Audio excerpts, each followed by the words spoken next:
laborales de los docentes de colegios públicos del país. Ya hay una normativa vigente, pero no se está aplicando en todos los departamentos y municipios del territorio nacional. Se quiere transformar o reducir un poco la jornada laboral, que solo sean 6 horas dentro del aula de clases dedicados a estas jornadas académicas. ¿Cómo percibe usted esta ratificación a través de un nuevo decreto? Habría que especificar exactamente de qué se trata, porque la jornada laboral es de 8 horas. Lo que sucede es que los maestros no dictan 8 horas seguidas, porque eso pues acabaría con cualquier persona si uno piensa en lo que eso significa. Normalmente los maestros tienen alrededor de 5 horas diarias lectivas, es decir, de estar en el salón de clase. Otra cosa diferente también es la permanencia en el colegio. Eso es otro tema, porque dentro de los colegios un maestro no solamente dicta clases, sino que además debe atender la vigilancia de recreos, debe atender consultas con los estudiantes, muchas veces aprovechar el tiempo para algunas reuniones con otros compañeros, de manera que en esa jornada se realizan muchas actividades. No sé si lo que se está planteando es hablar de 6 horas de clase o de 6 horas en permanencia en el colegio. Si fueran 6 horas de permanencia en el colegio es muy grave, porque es contradictorio con un gobierno que viene planteando jornada única y jornada completa, extendida, etcétera, porque no podemos tener niños de tiempo completo con maestros de medio tiempo. Eso sí resulta muy contradictorio. Otra cosa es que los tiempos de estar en el salón de clases se hagan menos intensivos para que haya mayores espacios para tener reuniones con profesores y se haga mayor trabajo en equipo, por ejemplo. Eso sería otra cosa, pero no sé exactamente cuál es la norma que están proponiendo. Doctora Luz Karime, se menciona algo muy importante y es el tiempo dentro del aula de clases, pero ¿qué dicen las cifras? Que sabemos que aunque hay un subregistro todavía y no son tan recientes, ¿qué dicen sobre las condiciones en las que trabajan los docentes? ¿Cómo están trabajando hoy los maestros del sector oficial, tanto en ciudades capitales como en regiones apartadas? Nicole, pues yo antes quisiera mencionar que esta reducción de la jornada pues es una medida bastante contraproducente y eso va a reducir las horas efectivas de clase y de permanencia de los estudiantes en el salón de clase. Al parecer, lo que indicaría el decreto es que pasarían de 30 horas a la semana a 22 horas, o sea, una reducción de 8 horas a la semana es realmente grave porque actualmente los colegios oficiales de hecho, ya tienen jornadas mucho más reducidas que lo que tienen, por ejemplo, algunos colegios privados. Y esto afecta los aprendizajes de los estudiantes y además, pues tiene efectos en el bienestar de los estudiantes. Hay evidencia que muestra que estar en los colegios son entornos más protectores que estar, por ejemplo, en la calle, en los barrios, en las casas al cuidado de personas no idóneas y jornadas más reducidas pueden aumentar el embarazo adolescente, el reclutamiento forzoso, hay más riesgo de delincuencia juvenil, riesgo de consumo de sustancias psicoactivas. Entonces, pues realmente me parece que es una medida complicada. ¿Cuál es la condición de los maestros? Pues esto depende bastante de la región y del sector en el que estén trabajando. Por supuesto que hay colegios con una infraestructura deficiente y unas condiciones de los estudiantes pues que hacen difícil la labor docente. Sin embargo, esa no es, digamos, la razón para reducir la jornada de los maestros. Vamos a escuchar lo que dicen desde el Ministerio de Educación sobre las claridades a este decreto, porque como ya veníamos hablando, hay una normativa vigente y se quiere renovar o unificar en todo el territorio nacional. Escuchemos lo que dicen desde el Departamento de Fortalecimiento Administrativo del Ministerio de Educación. Pues la jornada diaria de trabajo de los docentes es de 8 horas. La idea es que los docentes trabajen 6 horas en aulas al interior del colegio y que tengan 2 horas de trabajo autónomo, lo que les implica investigación, preparación de clases, documentación, calificación, por ejemplo, de trabajos, de talleres y todo el trabajo dirigido que tienen con los estudiantes. Esta revisión no implica modificación alguna a las horas de clase que van a tener los estudiantes y las estudiantes. La idea es que la jornada de estudiantes se mantiene intacta. Lo que estamos simplemente es tratando, como tú lo has dicho, de unificar criterios acerca del tiempo que deben mantener los profesores en aulas y dejar el espacio necesario para la preparación de clases y para todo el seguimiento que tienen que hacer los docentes y las docentes de los estudiantes. Escuchábamos al doctor Ilich León del fortalecimiento para la gestión territorial del Ministerio de Educación. Él decía, no se va a afectar la jornada como tal estudiantil, pero sí están calculando desde los colegios públicos que se pueda reducir un poco el tiempo de clases. La clase que dura 1 hora se le reduce cerca de 5 a 10 minutos para no afectar ni la entrada ni la salida de los estudiantes. Doctor Cajiao, ¿cómo ve usted esta ratificación, especialmente en zonas apartadas en donde la mayoría de docentes no tienen un horario que se les respete?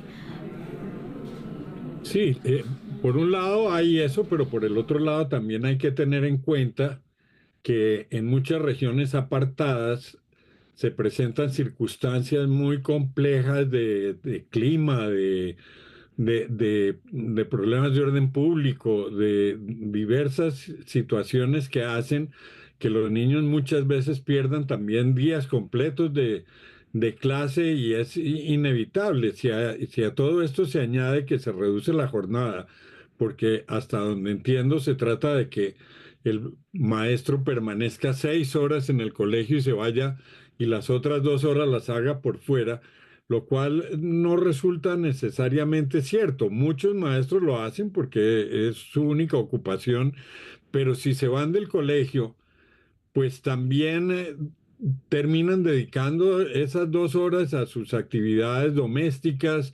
Muchos maestros, sobre todo en las grandes ciudades, tienen otras ocupaciones laborales con las que complementan sus ingresos, entonces van a terminar dedicándole tiempo a otras cosas, de manera que todo esto es en perjuicio de los jóvenes que estudian en los colegios públicos y por supuesto esto es algo que yo no logro entender porque esto termina ampliando las brechas entre la educación privada y la educación pública. En un gobierno que se precia de fortalecimiento de la educación pública, no acaba uno de entender si los beneficiarios de esta educación son los estudiantes o son los trabajadores.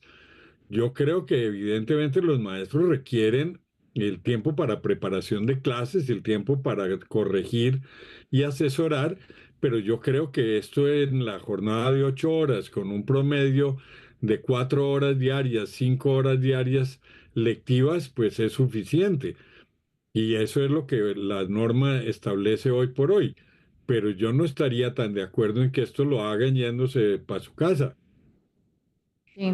Doctora Luz Karime, dice el doctor Cajiao, 6 o 5 horas de lectivas son suficientes, pero sí serían suficientes teniendo en cuenta que en ese tiempo se va a manejar también el recreo, el descanso de 30 minutos e incluso se van a incentivar algunas actividades pedagógicas y lúdicas 6 horas al día o en la mañana o en la tarde, y esto cómo afectaría también la jornada única, por ejemplo.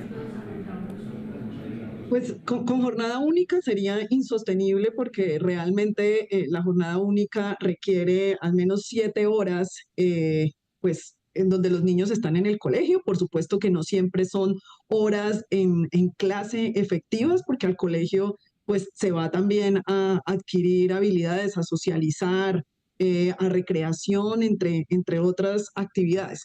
Yo creo que sin duda va a afectar la calidad y el aprendizaje porque aunque los maestros dicten las mismas horas, pues son menos horas que están en la jornada laboral, por lo tanto, pues no sé quién va a cuidar los niños y si esto va a implicar entonces un aumento en los costos porque se va a necesitar contratar personal adicional o los colegios van a verse en situaciones muy complicadas donde los niños van a estar desatendidos y esto es bastante grave. Si lo que se quiere es regular lo que ocurre en algunos colegios en zonas apartadas, no es necesario por qué afectar al resto de los colegios del país, sino simplemente pues revisar qué está pasando en colegios rurales donde incluso las jornadas y las formas no tienen por qué ser idénticas a cómo se dan o funcionan en el área urbana. ¿Cómo se puede ir transformando la educación, doctor Cajiao, frente a estabilizar las condiciones laborales de los maestros, especialmente del sector oficial, pero también las necesidades de esas nuevas generaciones? ¿Cómo empezar a buscar una balanza en medio de tantos cambios, el uso de la tecnología, las peticiones de los niños, de los jóvenes también? Yo creo que la situación de los maestros ha ido mejorando de manera muy significativa en los últimos años. Yo creo que la última década han logrado unos niveles muy valiosos y creo que esto gracias a las movilizaciones que han hecho y gracias también desde luego a los acuerdos que se logran con los gobiernos. Creo que el país tiene cada vez más conciencia de que una buena educación es la clave de movilidad social, es la clave de la equidad, de manera que todo esto ha contribuido a que los maestros mejoren mucho en sus condiciones profesionales y laborales. Desde luego, no todos los maestros llegan al máximo de oportunidades, pero uno lo que ve todos los días es maestros que están migrando de la educación privada para buscar empleo en la educación oficial porque tienen jornadas favorables, tienen remuneración muy buena, tienen periodos de vacaciones muy suficientes. Y la otra cosa es que los salarios también los ubican, según la última encuesta que se realizó de Empresarios por la Educación, nos muestra que la mayoría de los maestros están ubicados de acuerdo con las clasificaciones del DANE entre la clase media y la clase alta. Es decir, no estamos hablando de la gente que está en peores condiciones laborales. Y por el otro lado, los niños requieren un acompañamiento muy grande porque a diferencia de este progreso, no se notan grandes progresos en los resultados de aprendizaje de las últimas 2 décadas en las áreas básicas fundamentales que determinan la posibilidad de progreso personal, de acceso a la universidad, de mejora en las condiciones de vida. Entonces eso no se puede hacer reduciendo el tiempo escolar, sino haciendo un equilibrio entre esas mejoras que ya se van consiguiendo en el ejercicio profesional, pero también eso tiene que reflejarse en mejor atención y más tiempo de atención para los niños. Sí, señor. Doctor Cajiao, gracias por acompañarnos hoy en Sala de Prensa. Gracias a ustedes, con mucho gusto. Doctora Luz Karime, algo muy importante, ninguna decisión que se tome sobre el sistema educativo tiene que estar alejada de la calidad educativa.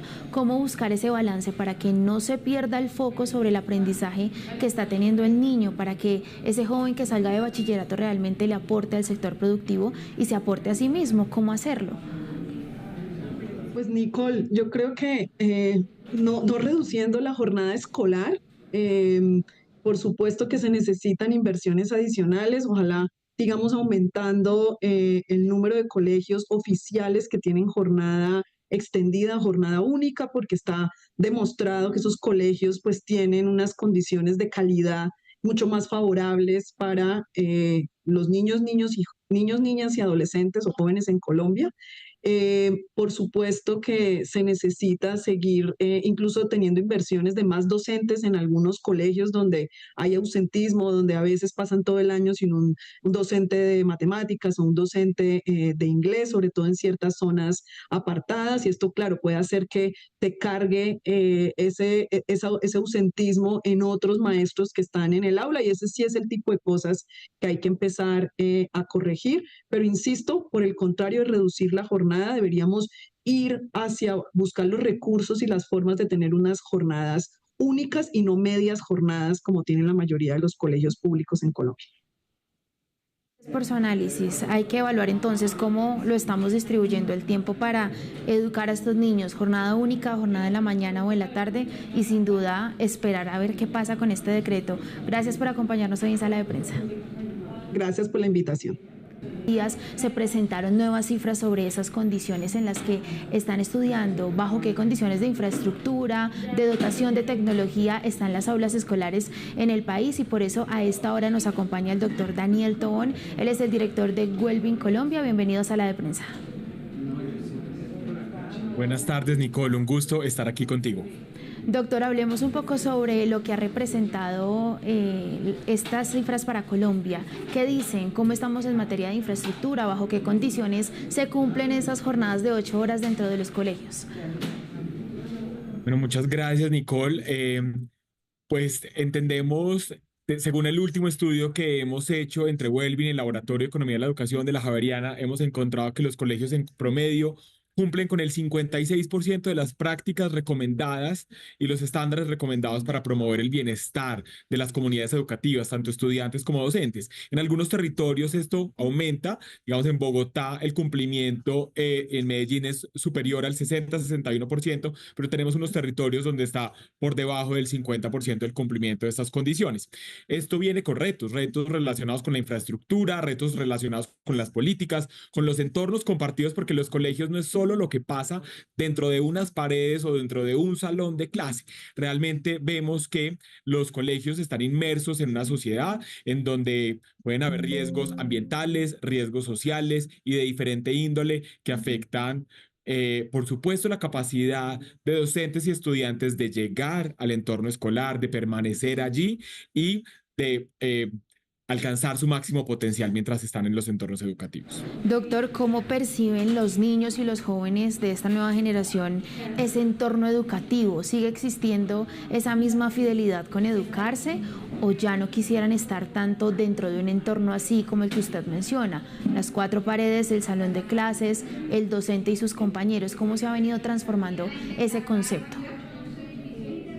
Lo primero que quiero decir, más allá de qué perciben los niños, quisiera decir una cosa, y es que la evidencia ha sido contundente en mostrar los beneficios que tienen los colegios y las instituciones educativas para mejorar desenlaces relacionados con el bienestar físico, emocional, social y material de millones de niñas, niños y adolescentes. Es muy importante tener esto en cuenta porque no tenemos en este momento otra alternativa de política pública que nos traiga tantos beneficios a gran escala como lo tienen las escuelas. Tenemos evidencia de que un año adicional en el entorno escolar tiene unos impactos significativos en la sobrevida, en la expectativa de vida, en la prevalencia de enfermedades, también en los ingresos en el futuro y en alcanzar oportunidades laborales. Esto es supremamente importante, pero sí, esto no nos impide reflexionar sobre los retos que tienen las instituciones educativas. Hoy en día encontramos que las principales razones por las cuales los estudiantes están desertando del entorno escolar no tiene que ver con algo relacionado con la pertinencia o la inclusión, la pertinencia de la oferta educativa. Realmente los estudiantes, lo que nos dicen los colegios de todo el país, están desertando del sector educativo en primer lugar por situaciones económicas. Las situaciones económicas son un tema fundamental. Esto está implicando que las familias retiren a sus hijos, no puedan continuar con los estudios o se tengan que mudar de ciudad. La segunda causa en muchas regiones del país a nivel nacional, pero también en Medellín, Bogotá, Cundinamarca y Barranquilla, es la negligencia y el abandono familiar. Muy importante tener esto en cuenta porque últimamente hemos tenido unas discusiones, sobre todo unas declaraciones que se conocieron ayer del Congreso de la República, donde decía que, digamos, tal vez un poco fuera de contexto, pero decía, mandar a los niños al colegio es un asunto violento. No tenemos otra alternativa que sea más segura para las niñas y los niños que estar en el colegio. No los podemos mandar donde el vecino, no los podemos dejar en las casas solos, y los colegios nos están diciendo que los niños están saliendo es por abandono y por negligencia familiar. Y en otros contextos, las emergencias y los conflictos son los causantes de que las niñas y los niños se salgan del sector de las instituciones educativas que tanto beneficio les traen. sabemos que hay muchos retos. Yo, digamos, personalmente sufrí en mi etapa de adolescente acoso escolar.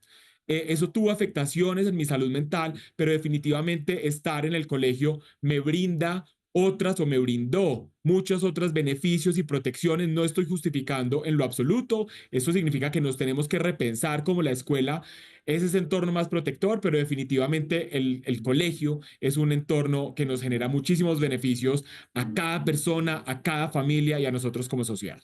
Usted menciona algo muy importante y lo trae a la conversación, es el tema del ausentismo escolar. Ayer en el Congreso de la República se estaban discutiendo precisamente sanciones a los padres de familia para enfrentar el ausentismo y sale esta declaración que pone un poco en contravía el propósito de la educación y es que se pueda seguir funcionando como un agente de cambio. ¿Cómo enfrentar entonces desde las casas ese ausentismo escolar? Y le sumo a esto la pregunta de las 6 horas de la jornada académica. ¿Qué deberían tener estas 6 horas para que realmente sean productivas? Mira, Nicole, yo ahorita te estoy hablando un poco de las causas de deserción escolar. Ahorita hablemos de las causas de ausentismo. ¿Por qué se están ausentando las niñas y los niños del colegio? La principal razón por la cual se ausentan los niños en los colegios de manera sistemática son situaciones de salud, enfermedades y lesiones. En algunos casos, la segunda causa viene siendo problemas y abandono de las familias o situaciones económicas.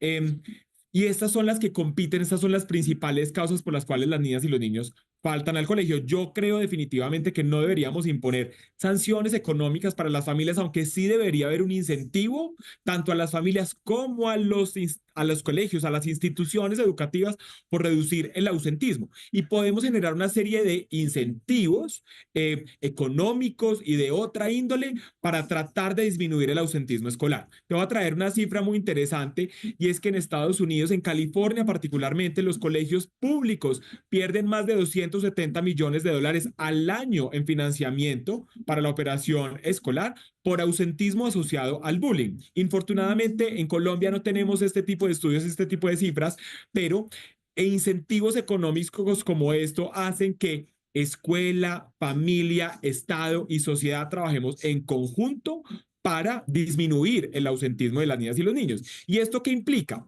Implica que creemos sistemas de información robustos para primero monitorear el ausentismo y la deserción, identificar sus causas, pero además no solamente eso, sino prevenir este tipo de situaciones. Nosotros hemos encontrado que todavía hay más o menos un 10-11% de colegios a nivel nacional que no tienen mecanismos para monitorear el ausentismo y la deserción escolar e identificar sus causas. Necesitamos llegar a esos colegios para que tengan los sistemas de información necesarios. Pero dado que la principal causa de ausentismo está relacionada con las situaciones de salud, vemos con muchísima preocupación que apenas en el mejor de los casos, el 12-13% de los colegios tiene mecanismos para analizar, recoger sistemáticamente información sobre la situación de salud y bienestar de sus estudiantes. Sin esa información va a ser muy difícil que podamos avanzar en que las niñas y los niños permanezcan en el colegio. Aquí voy a dar una opinión muy personal y es que yo creo que los colegios, los entornos escolares son mucho más que la educación. En los entornos escolares pasan muchas cosas. Nos educamos y educamos a las personas, pero también nos alimentamos y las niñas y los niños se alimentan, corren, se fracturan, tienen relaciones, digamos, de amistad, relaciones románticas en algunos casos, construyen sueños. En el entorno escolar pasan muchas cosas y es necesario que nos repensemos ese entorno escolar, nos repensemos esa escuela para responder a las necesidades del desarrollo integral de las niñas, niños, adolescentes y jóvenes que van mucho más allá de la educación. Y aquí podemos establecer unas alianzas estratégicas, alianzas con el sector salud, con prestadores de servicios de salud, alianzas con las familias, alianzas con actores externos de protección para que garanticemos las mejores condiciones para esas niñas y niños y disminuyamos ese ausentismo escolar. No creo que las sanciones económicas a las familias sea la solución, pero sí estoy completamente convencido que el entorno escolar es el entorno más seguro que puede existir en la sociedad para las niñas, niños y adolescentes,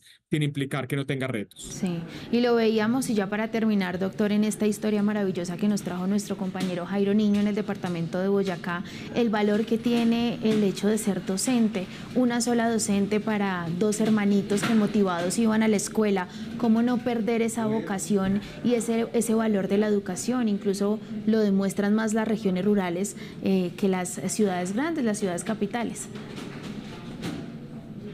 Absolutamente, y creo que el rol de los docentes en la sociedad es inigualable. Un profesor o una profesora cambia vidas y trayectorias de vida. Yo todavía recuerdo profundamente un profesor en mi colegio que nos enseñó a pensar críticamente. Siempre teníamos la misma pregunta para los exámenes de español y era relacionada con analítica, nos calificaba ortografía, nos calificaba redacción, lectura, capacidad argumentativa. Yo creo que es una profesión que definitivamente tenemos que reconocer muchísimo más, darle unos beneficios, pero también poner todo eso en el contexto de que esto tiene en últimas que beneficiar a millones de niñas y niños y adolescentes que hoy en día se nos están quedando atrás, que hoy en día vemos que su satisfacción con la vida va disminuyendo y disminuye desde la infancia hacia la adolescencia, que tienen más brechas en los aprendizajes con otras personas que tienen mayores privilegios. Entonces, el rol del docente es fundamental, pero tenemos que centrar la discusión en los derechos de las niñas, niños y adolescentes y cómo garantizamos que ellas y ellos tengan la mejor educación, la mayor protección y por supuesto eso implica cuidar a las maestras y a los maestros de nuestro país. Doctor, gracias por acompañarnos en Sala de Prensa. Muchas gracias. Bueno, y ya lo veíamos, varios retos entonces, cómo hacer que el ambiente escolar esté acorde a esos sueños y motivaciones de las nuevas generaciones, pero también cómo seguir valorando el papel de los maestros de nuestro país y cómo quedaría entonces la condición para que los maestros del sector oficial sigan hoy trabajando. Serán 6 horas suficientes para cumplir todas estas necesidades, pero al mismo tiempo para sacarle el mayor provecho a la función y a la gran labor que hoy cumplen los maestros. Esas serán preguntas que nos van a contestar muy pronto a través de este decreto que sale en enero de 2025 para aplicarlo el próximo año. La reducción de la jornada laboral que ratifica que todos los maestros del sector oficial en el país tendrán que trabajar 6 horas continuas. Esto fue Sala de Prensa. Feliz noche para todos.